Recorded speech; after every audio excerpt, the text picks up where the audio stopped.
राधे राधे। कैसे हैं आप सब? आज से मैं श्रीमद् भागवत महात्म्य सुनाना शुरू कर रही हूँ। अब हम संपूर्ण भागवत का महात्म्य साथ करेंगे। तो इसका आज हम प्रथम अध्याय का महात्म्य श्रवण करते हैं। एक बार प्रेम से बोलिए, नारायण भगवान की जय, लक्ष्मी माता की जय, गीता माता की जय। जय जय श्री राधे। गीता प्रथम अध्याय महात्म्य। एक समय पार्वती जी ने पूछा, हे महादेव, किस ज्ञान के बल पर संसार के सब लोग आपको शिव कहकर पूजते हैं? मृगछाला ओढ़े और आपने सभी अंगों में शमशान की भूमि लगाए, गले में सर्प और नरमुंडों की माला पहने हुए हो, इनमें तो कोई पवित्र नहीं, फिर आप किस ज्ञान के पवित्र माने जाते हैं? तब महादेव ने उत्तर दिया कि हे प्रिय, सुनो, मैं गीता ज्ञान को अपने हृदय में धारण करने से पवित्र माना जाता हूँ। इस ज्ञान से मुझे बाहर के कर्म नहीं व्यापते। तब पार्वती जी ने कहा कि हे भगवान, जिस गीता ज्ञान की आप ऐसे स्तुति करते हैं, उसके श्रवण करने से कोई कृतार्थ भी हुआ है? महादेव जी उत्तर देते हुए कहते हैं, इस ज्ञान को सुनकर बहुत से जीव कृतार्थ हुए हैं और आगे भी होंगे। मैं तुम्हें एक पुरातन कथा कहता हूँ, सुनो। एक समय पाताल लोक में शेषनाग की शैया पर श्री नारायण जी नैन मूंद कर आनंद में मग्न थे। उस वक्त भगवान के चरण दबाते हुए लक्ष्मी जी ने पूछा, हे प्रभु, निद्रा और आलस्य तो उन पुरुषों को व्यापता है जो जीव तामसी होते हैं, फिर आप तो तीनों गुणों से अतीत हो। आप तो वासुदेव हो। आप जो नेत्र मूंद रहे हो, इससे मुझको बड़ा आश्चर्य है। नारायण जी ने उत्तर देते हुए कहा, हे लक्ष्मी, मुझको निद्रा आलस्य नहीं व्यापता। एक शब्द रूप जो भगवत गीता है, उसमें जो ज्ञान है, उसके आकार रूप है। यह गीता शब्द रूप अवतार। इस गीता में यह 5 अंग हैं।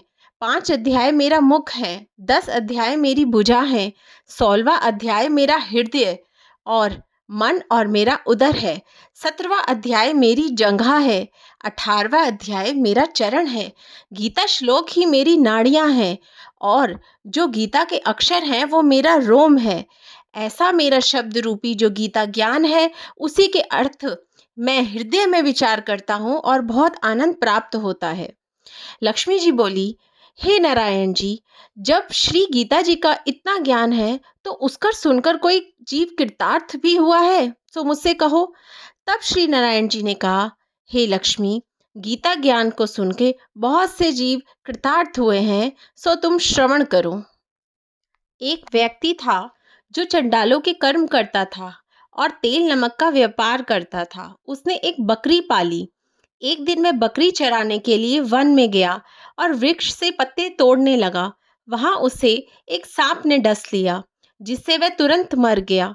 मरने के बाद उसने बहुत से नरक भोगे। फिर उसका जन्म बैल के रूप में हुआ। उस बैल को एक भिक्षुक ने मोल लिया। वह भिक्षुक उस पर चढ़ के सारा दिन मांगता फिरे। जो कुछ भिक्षा मांग कर लाता, वह उसे अपने परिवार के साथ मिलकर खाता और वो बैल सारी रात द्वार पर खड़ा रहता। उसके खाने पीने का भी कोई ख्याल नहीं करता था और सुबह होते ही बैल पे चढ़कर फिर मांगने निकल जाता था।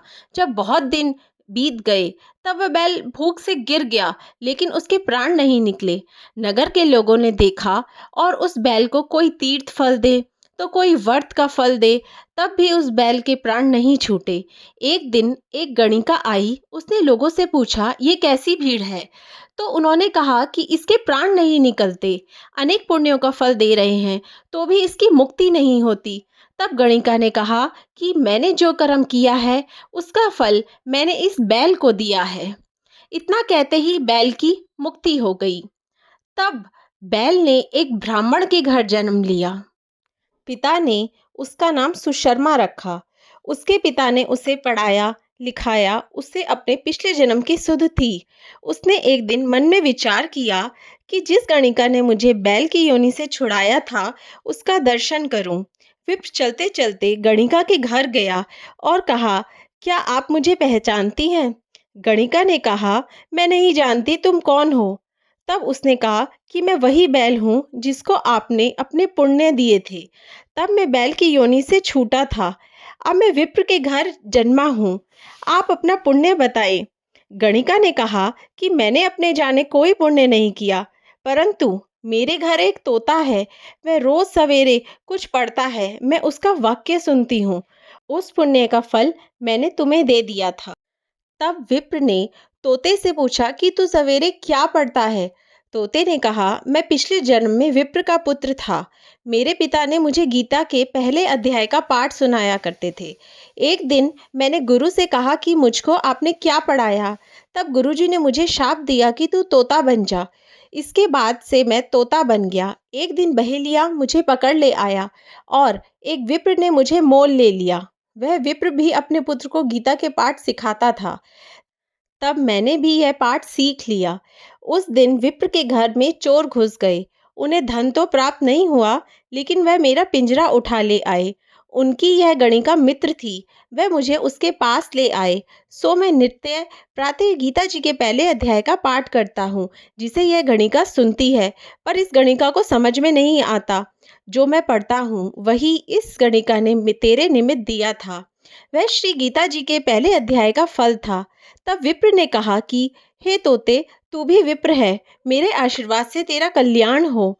सो हे लक्ष्मी। विप्र के इतना कहते ही वह तोता भी मुक्ति को प्राप्त हो गया। तब गणिका ने बुरे कर्म छोड़ भले कर्म ग्रहण किए और नित्य स्नान करके श्री गीता जी के प्रथम अध्याय का पाठ करना शुरू कर दिया। इस तरह भले विप्र क्षत्रिय वैश्य अतीत उस वैश्य की पूजा करने लगे और विप्र अपने घर को गया। श्री नारायण जी ने कहा, हे लक्ष्मी, जो कोई गीता का पाठ करे या श्रवण करे उसको भी मुक्ति मिलेगी। ये पहले अध्याय का महात्म्य मैंने तुमसे कहा। इति श्री पद्म पुराणे सती ईश्वर संवादे उत्तराखंडे गीता महात्म्य नाम प्रथम अध्याय संपूर्णम। जय जय श्री राधे। जय गीता माता। श्रीमद् भगवत गीता के प्रथम अध्याय के महात्म्य को जितना हो सके शेयर करें, ताकि सबको इसका फल मिले। जय जय श्री राधे।